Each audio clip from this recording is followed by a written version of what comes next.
The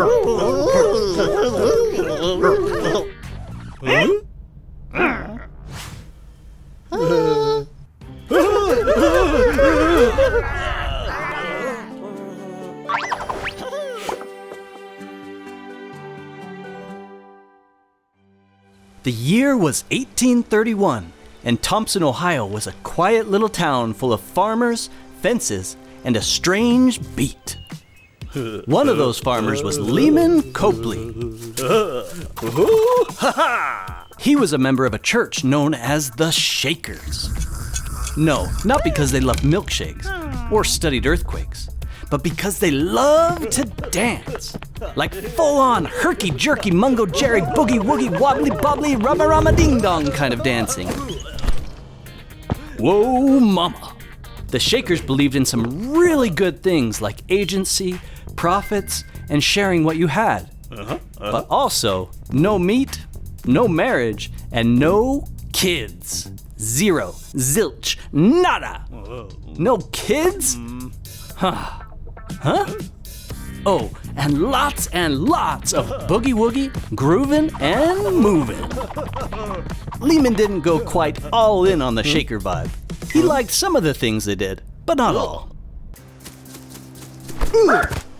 He ended up being baptized a member of the Church of Jesus Christ in 1831. He even offered to let saints who were moving into town stay on his farm. But he didn't want to give up all of his Shaker traditions. Hey Leman, what are you going to do today? Whatever I feel like I want to do. Gosh! Leman went to Joseph, asking if there was any truth about the Shakers and their beliefs. And Joseph, being Joseph, asked the Lord. The answer? A full revelation. It's now known as Doctrine and Covenants 49. Spoiler alert, it corrected a lot of the Shaker traditions. Yes, marriage is ordained of God. No, Jesus didn't return as a woman in 1774. Yes, baptism is important. And yes, meat, hallelujah, is still on the menu. Tina, eat! Food! Eat the food! Then the Lord said something big. The Shakers desired to know the truth in part, but not all. It was like they had a flashlight, but the batteries were almost dead. The light was dim, flickering, barely showing the way. And instead of putting in fresh batteries like truth and revelation, they just kept shaking the flashlight, hoping it would work. But the gospel isn't about shaking harder. It's about plugging into the real light. Because the more truth we accept, the brighter everything gets. So the Lord told Leman to go preach the full truth to his Shaker friends. But not alone. He was sent with Sidney Rigdon and Parley P. Pratt, two heavy hitters. They took the revelation and rode into town. They met with Shaker leader Ashbel Kitchell. The talk was friendly, kind of. But when Sunday came, things got spicy. Sidney read the revelation to the whole Shaker congregation, boldly declaring that Jesus Christ had not already returned, that baptism and marriage were essential, and that God's commandments included more than just dancing and veggie trays. He laid it all out. Parley was pumped. Leman? He was probably sweating bullets. Kitchell's response? No thanks, we're good. Parley was probably like, gosh. He stood up, shook off the dust of his coattails, and basically said, peace out, Shakers. Kitchell was not having it. He called Parley a filthy beast. Yikes. It was a disaster. After that, Leman kind of spiraled. He got cold feet. He kicked the saints off his land in Thompson. He waffled in his faith, left the church, came back, and left again. Eventually, he stuck to farming and never rejoined the church again. But here's the thing.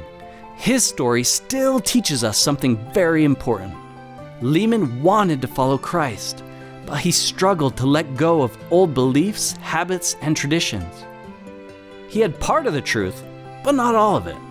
And when he was asked to share the full gospel with others, even people he cared about, it was hard. Really hard. Sometimes truth is hard. But truth is also light. And light grows brighter the more we choose it.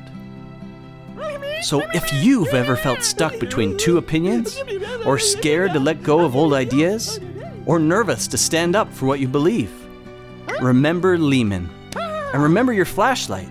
If the batteries are dying, don't keep shaking it. Get more light. Jesus Christ gives light because He is the light. He will help us see things clearly so we know the way forward, even if it doesn't come with a boogie-woogie beat.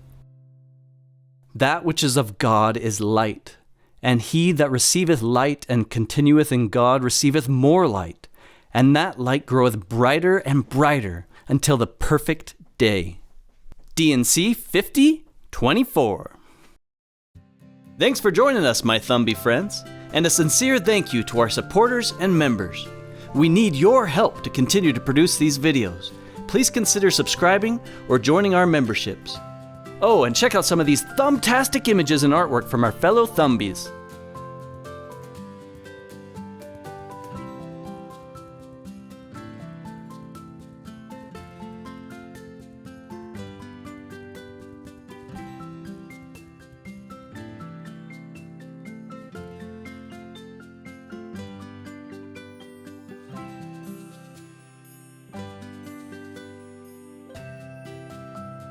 See you next time on Thumb Follow Me!